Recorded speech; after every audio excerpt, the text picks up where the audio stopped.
What's going on, everybody? And I'm sure you're wondering, is this the same guy that's been doing videos on this channel for the last 3 years?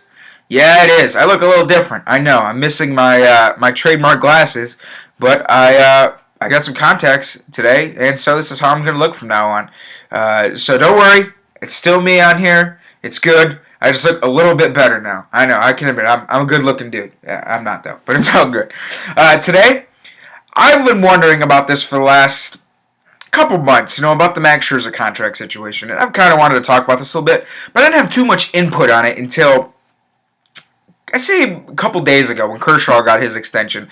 The million-dollar question is what's Max Scherzer going to get? Are the Tigers going to re-sign him? What do you think the annual average value will be? There's just a lot of questions surrounding if he's going to get extended at all, if the Tigers are going to let him walk. I made a video earlier last year saying I thought the Tigers should trade him, to get some more young talent, free up some cash. But that didn't happen. Doug Fister was the one that ended up getting showed the door. They got some other guys for him. Robbie Ray's that guy they put on the pedestal here. They think he's going to be good.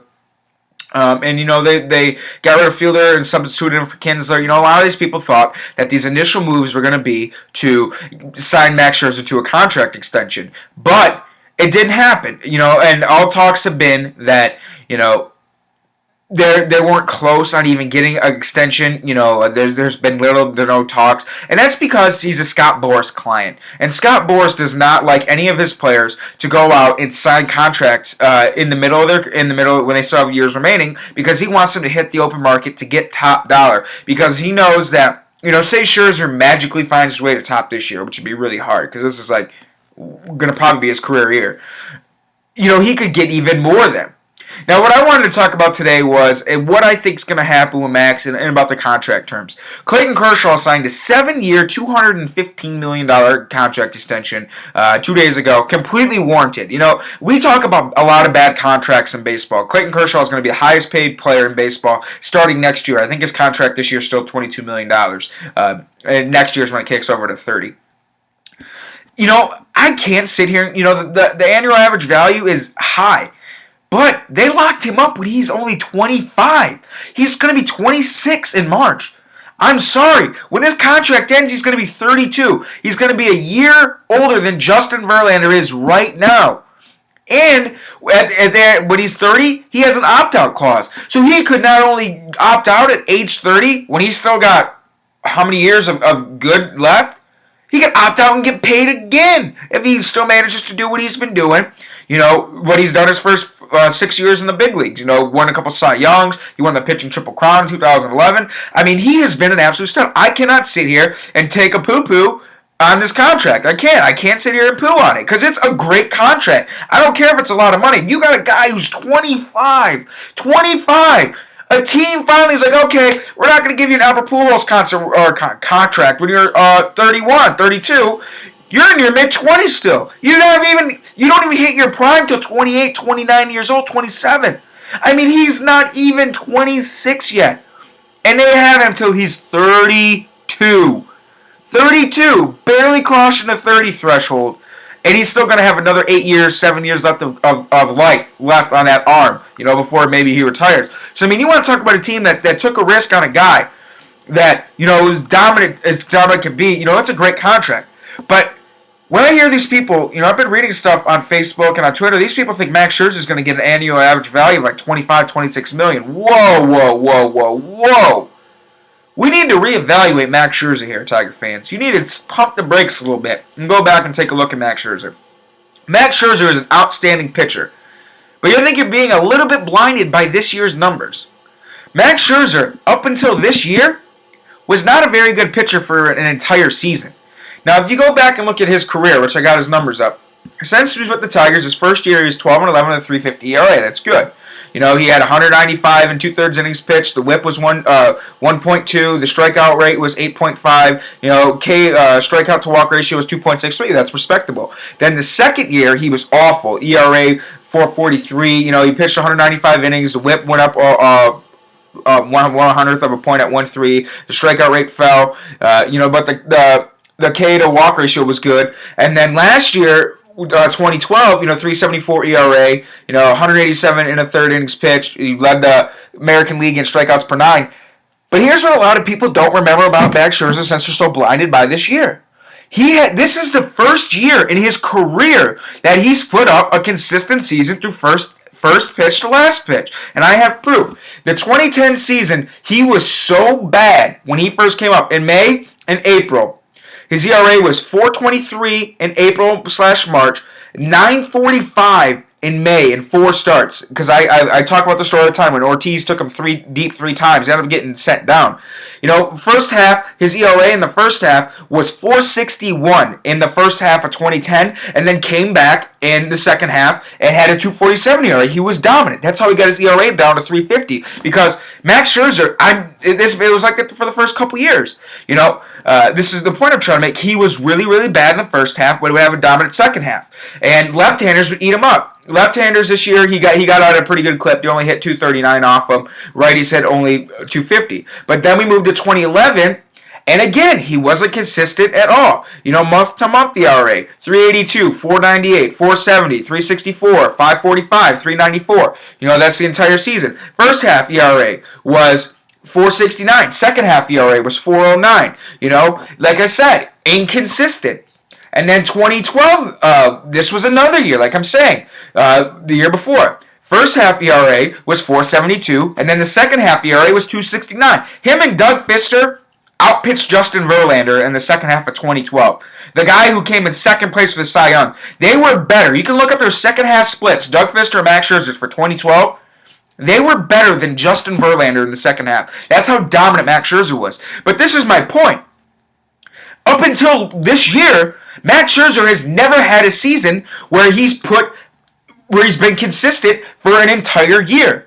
And for these people to say that Max Scherzer is worth $25, $26 million a year, CC Sabathia money, Zach Greinke money, Justin Verlander money, no way in hell. If Max Scherzer thinks he's worth that much, when this is the first year that he's come out and put up consistent numbers for an entire season, he finally got out left-handers at a great clip because left-handers ate him up in 2012 and in 2011. They weren't great against that. They hit him up pretty good. This year, like I said, first half ERA was 3.19, second half ERA was 2.44. So again, he pitched better in the second half. He's been a second half pitcher, but 3.19, that's outstanding. I mean, I'm not going to sit there and go, that's garbage. That's outstanding. Like I said, from month to month, his worst ERA throughout the entire month for last year was April-March, where in 5 starts he had a 4.02 ERA. After that, his ERA was never higher than 3 the rest of the season. Like I said, start to finish, he was dominant last year. Dominant. But this is where I get a bit worried. Max Scherzer's mechanics were always his biggest thing, why he was never consistent.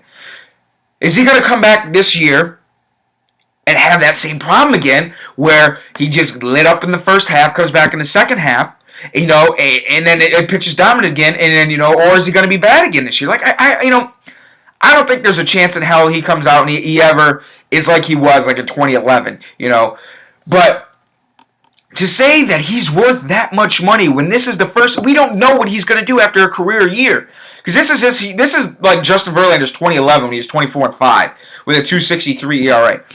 This is like, boom, pedestal, best season he's going to have. How is he going to follow it up? That's what I want to know. I'm not going to go out there, if I'm a Tigers, I'm not going to go out there and give this guy a boatload of money after he just has a career year. I want to see what he can do repeating it the year after. I want to see if this wasn't like, the ball flying his way this year. He got lucky. Like in Verlander's Cy Young MVP year, Valverde didn't blow a single save.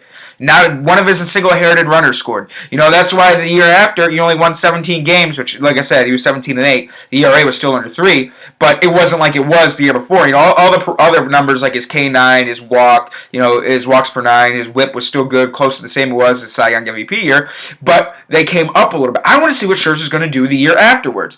To say that he's worth this much money because of one season. Like I said, I'm not trying to dog on Scherzer. I'm not. He's a great pitcher. But you go dive into his numbers. He has never been in his entire career ever a guy that's put together a full season of greatness until last year. I want to see what he's going to do this year, coming off that marvelous year he had this past year, before I go out there and say he's worth 26, 27 million. Now, if I was Dave Dombrowski and I was going to give him a contract, I would give him Anibal Sanchez money because that's honestly what he's worth. If he wanted $16, $17 million a year, fine. That's the market. Because, come on now. When Scott Kazmir's getting $11 million, Max Scherzer's, Kazmir's like right here. Scherzer's like up here. when it comes to the quality of pitcher. I mean, Scherzer's an ace of a staff. He's an ace of a league. I mean, he's one of the best pitchers, if not the best pitcher. Well, he was the best pitcher in the American League this year. He won the Cy Young. You know, I give him Anibal Sanchez money, like a contract Verlander got, 5 years, $75 million, 5 years, $85 million, somewhere in there.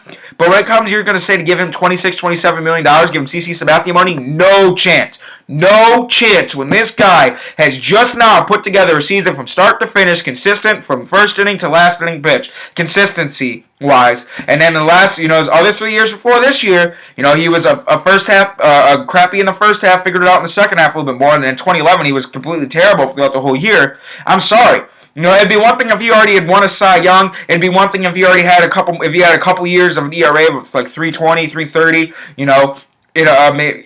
Maybe. But sorry, when you have a track record of Max Scherzer, who this was truly his first year of dominance, he's not worth $26, $27 million. And if Scott Boras thinks Max Scherzer is going to get that, he could walk. Frankly, that's all I got to say. Because he's not worth it. Not worth it until he proves to me, proves to Tiger fans everywhere, proves to the Tigers that he can come out for another season, do what he did again. I mean, don't get me wrong, what did he win, 21 games? That's not going to happen again, 21-3. It's just not. It's not.